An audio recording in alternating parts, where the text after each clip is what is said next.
Hey guys, today I'm going to talk to you a little bit about all the different components that you're going to need to put in your narrative writing. Some of it we've reviewed before, and some of it you may not have seen before. So we're going to take a moment to review some of those things. You may see some of those things this week in Nearpods, Kahoots, videos, and we will constantly review them. So let's get started. The first thing that we have been reviewing all year and talking about is dialogue. Dialogue is so important in your writing. It can make your writing more exciting, and it can make your writing more suspenseful and all different kinds of things. You can kind of change your writing by just adding interesting dialogue. So when characters speak to each other, they're having a conversation or a dialogue. You need to use special punctuation marks called quotation marks, and some people shorten them to just quotes, so they call them quotes. So use quotation marks to enclose a direct quotation, a person's exact words.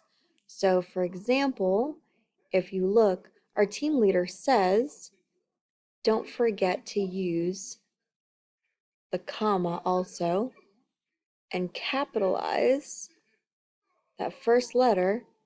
But whatever your person is saying, you want to make sure you wrap it around in quotes and your punctuation goes inside of your quotes. Okay, there always are exceptions to this rule, but right now I want you to follow this. Let's go home, comma. And do you see how that's exactly what Janine is saying?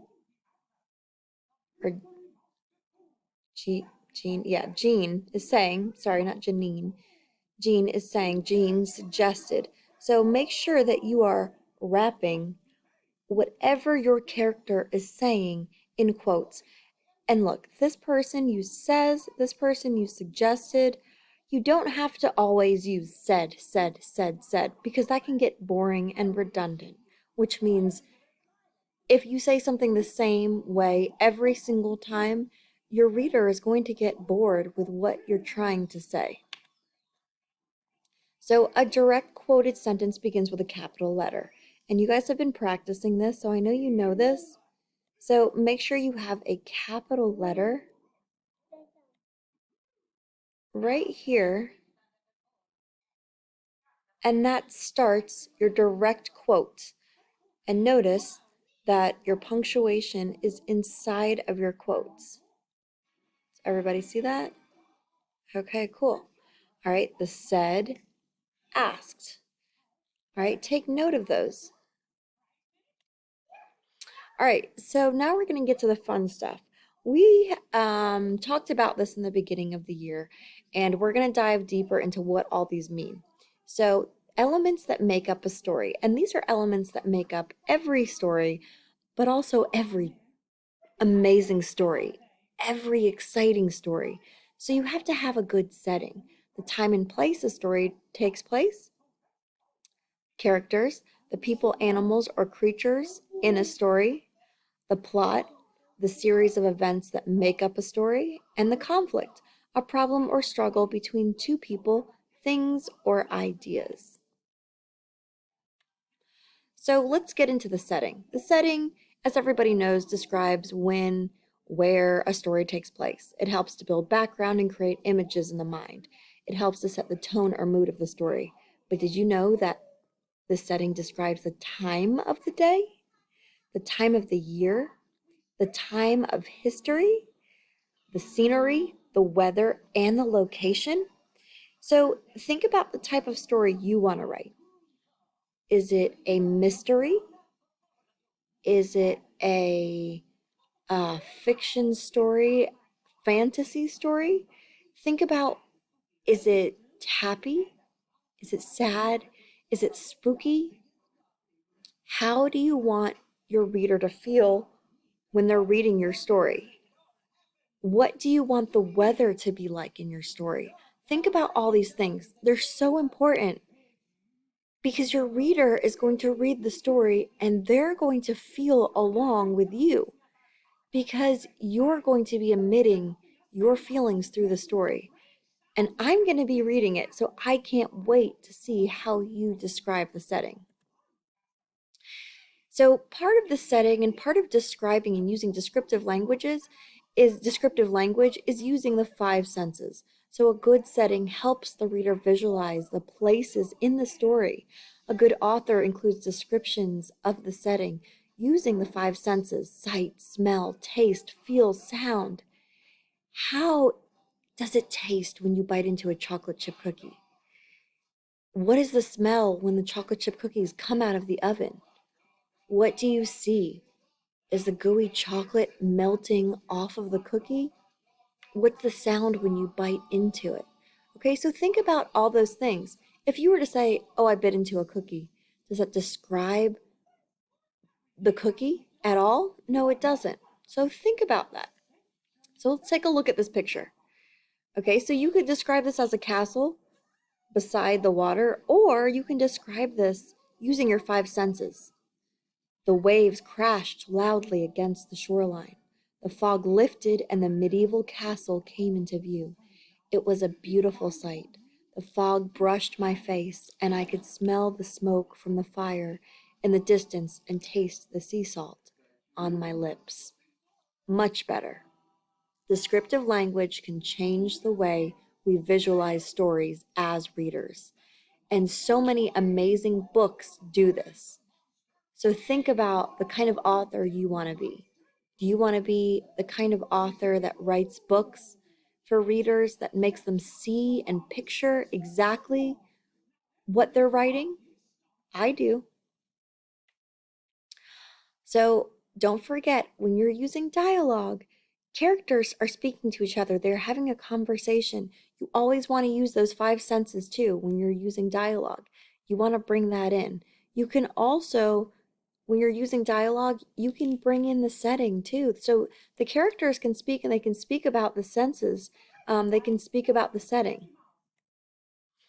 Every story needs characters. They need people, animals, or creatures. So you don't have to just use humans. So, some things we have not talked about this year. The protagonist is the good guy.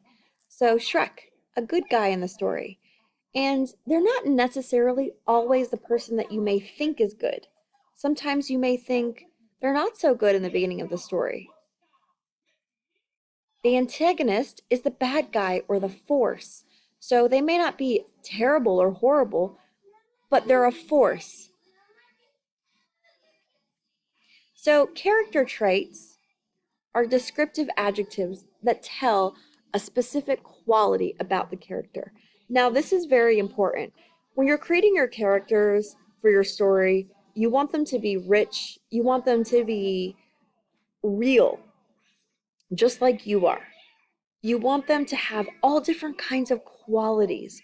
So, just because someone is funny in the beginning of the story, or sad in the beginning of the story, or hardworking in the beginning of the story, doesn't mean that's the same throughout the entire story. Remember, characters can change, stories change, and so do characters. So think about that. Look at all these different character traits: honest, lighthearted, leader, brave, conceited, thoughtful, keen, disagreeable, simple, fancy, plain, joyful, pretty, handsome, dark, tall, rich, humorous, funny, considerate, imaginative, busy, patriotic, fun-loving, popular, daring, dainty, pitiful, cooperative, loving, prim, proper, ambitious, able, quiet, pleasing, bossy, witty, fighter, tireless, energetic, cheerful, smart, impulsive, loyal. So there's so many of these. There are so many. So this is just touching a couple of character traits. There are millions of character traits to pick from. So a plot is very important to your writing, and you can't have a plot unless you have all of these things. So we're going to talk about these things because they're important, and we've talked about this earlier in the year. So we're going to review. Now, the exposition is the very beginning.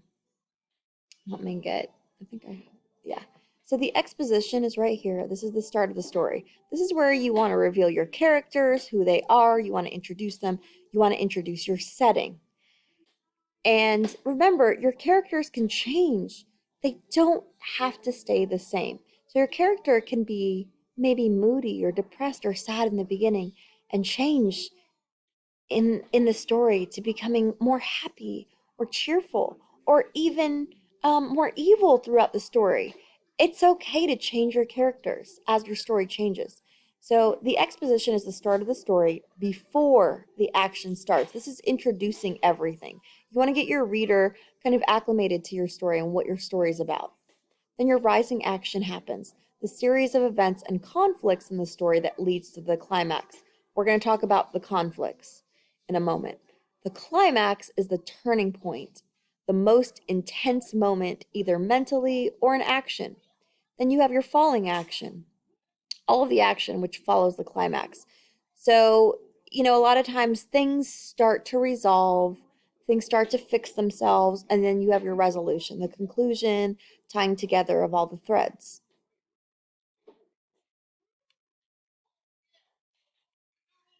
The climax is the most exciting part of your story. That should be the happiest, most exciting part of your story. Sorry, I don't mean happiest. I mean like a boom in your story. So you want to have a boom. You want to have a place that your reader is reading and they are just either shocked or excited to read a part in your story that is just exciting. It's a page turner. It's a part in your story that they can't believe happened. Something exciting has to happen in your story. If nothing exciting or there's no action in your story, then it's very hard for someone to want to read it. Special techniques of plot. So while you're writing your story, think about this. How can you add suspense to it, excitement or tension? Can you add a flashback? So that's when a character is interrupted by a normal sequence of events and thinking about something that happened in the past. So a character might be thinking about something traumatic or something happy or something that kind of adds to the plot. A surprise ending. Ooh, you guys could all write a surprise ending, something the reader does not expect. A conclusion that the reader is very surprised about. Foreshadowing. Foreshadowing means there are clues throughout your story that kind of help the reader pick up on something big that's going to happen. That surprise ending maybe. So a conflict is the battle between two forces. Conflict isn't always bad. Sometimes it helps to create change. So we're going to take a look at some of the different kinds of conflicts you can have in your story. You can have character versus character, a problem with another character. So like in Lemonade Wars right now, there are problems between two of the characters. Character versus nature, a problem with a force of nature. So sometimes characters come, especially if you have a supernatural character, they might face a problem with nature. A lot of a lot of stories involving mythological creatures have this problem. Character versus society, a problem with the laws or beliefs of a group. So a character versus community, society, or culture. We may have seen this a little bit in Mr. Popper's Penguins. He had a lot of problems making money. Um, in some of the different books you may have read, uh, people may struggle with society just pushing against laws, especially people dealing with making money or fitting into a group. Um, you may see this character versus self, problem with deciding what to do. So you see this in a lot of books. Um, Problem with deciding what to do or think in inner conflict. So a lot of characters have inner conflicts. And really, I feel like most characters in books have inner conflicts, no matter what book you're reading. They deal with inner conflicts within themselves. So every book we've read this year has dealt with an inner conflict, a problem within the character. So take a deeper look at all of these. Think about what conflict you want to use, and I can't wait to read your stories that you guys create. It was so nice talking to you, and I can't wait to talk to you again. Bye, guys.